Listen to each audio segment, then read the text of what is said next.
Brought to you by Agilus Diagnostics.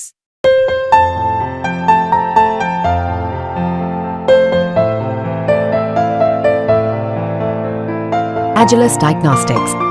Future and options. बाजार में वायदा कारोबार के दो अलग अलग फॉर्म्स हैं, एक फ्यूचर और एक ऑप्शंस। फ्यूचर मतलब सौदा साफ हो गया कि फ्यूचर में इस भाव पर यह सौदा होगा, लिया जाएगा या दिया जाएगा।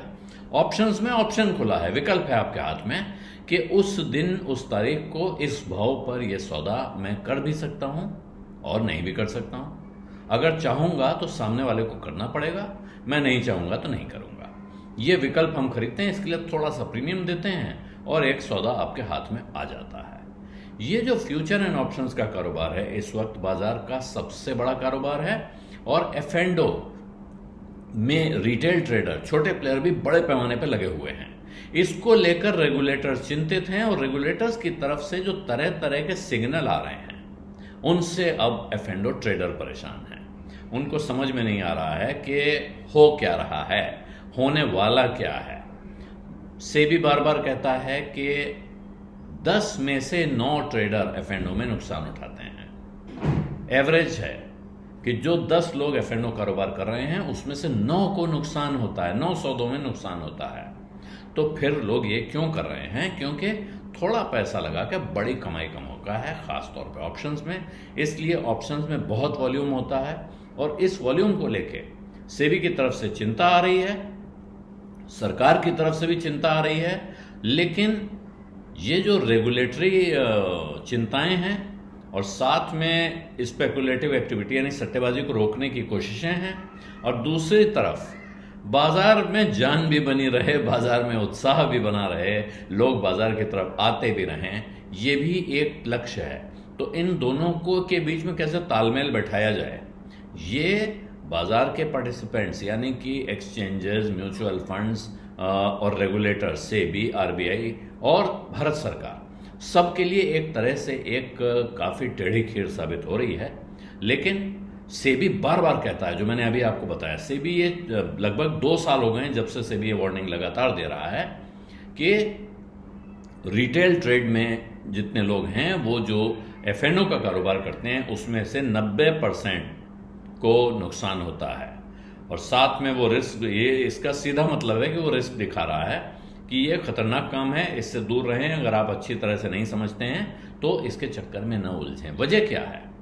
वजह ये है कि जब तक सब ठीक चल रहा है तो ठीक है, लेकिन अगर बाजार अचानक तेजी से गिरता है, ऐसे में ये बड़ी संख्या में जो छोटे ट्रेडर हैं वो नुकसान उठाते हैं, तो उसके बाद उनका मूड ऐसा खराब होता है, इतनी, जैसे कहते हैं दूध का जला छाछ को भी फूक फूक के पीता है, तो वो दूध के जले से ज़्यादा वो छाछ के जले समझ लीजिए कि वो लौट के बरसों, दसियों साल होते हैं वो वापस इस बाजार में लौट के नहीं आते हैं। फिर अगली पीढ़ी का इंतज़ार होता है कि कौन आएगा इस परिवार से वापस इस बाजार में, ये सोचना पड़ता है। और यही वजह है कि अभी सरकार की तरफ से, रेगुलेटर्स की तरफ से ऐसे सिग्नल आ रहे हैं। कहा जा रहा है बजट में ऐसा हो सकता है जिससे कि एफ&ओ का काम कम हो, एफ&ओ का काम कम अट्रैक्टिव रह जाए, टैक्सेशन के चेंजेस हो सकते हैं। दूसरी तरफ सेबी की तरफ से भी आ रहा है कि सेबी इसके नियम कायदे बदल सकता है।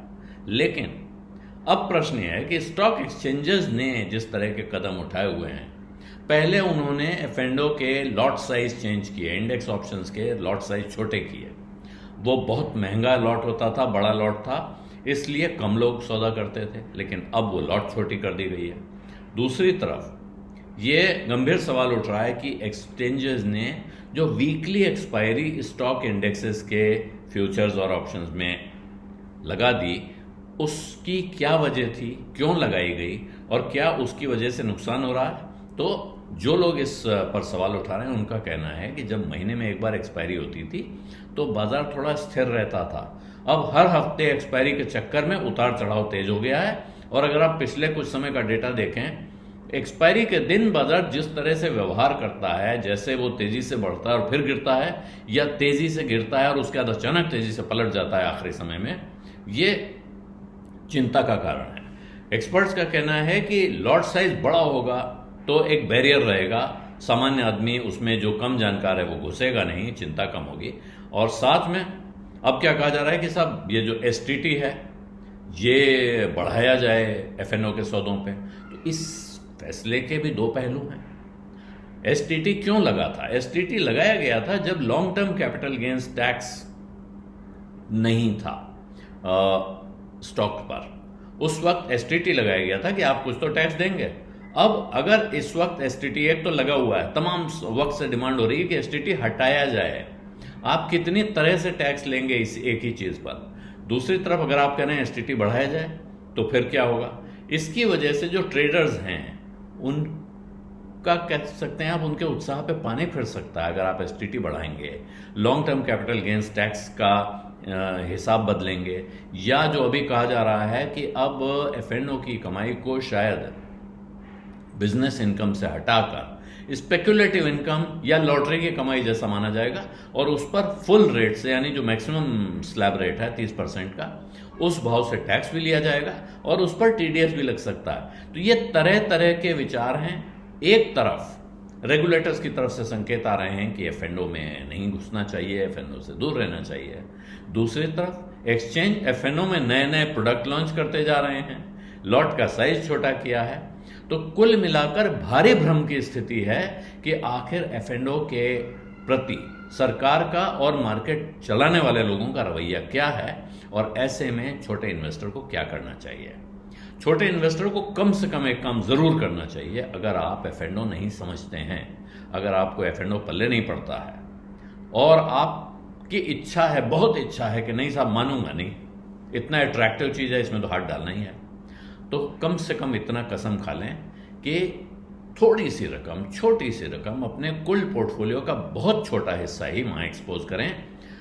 अपना पूरा पैसा या उधार मांगा हुआ पैसा वहां लगाने की गलती कतई न करें। बिजडा में आज इतना ही, इजाजत दीजिए। धन्यवाद, नमस्कार। बिस्तक आपके लिए लाया है प्रीमियम मेंबरशिप प्रोग्राम, जहां आपको मिलेंगे कई सारे फायदे, जिनमें मार्केट न्यूज़लेटर, लाइव चैट पर आपके सवालों के सबसे पहले जवाब, मार्केट आउटलुक, वीकेंड पर मार्केट स्कैन, एंकर्स के साथ चैट और भी बहुत कुछ। इस प्रीमियम सब्सक्रिप्शन में 3 तरह के प्लान्स हैं, सिल्वर, गोल्ड और प्लैटिनम, जिनकी शुरुआत मात्र 159 रुपए महीने से होती है।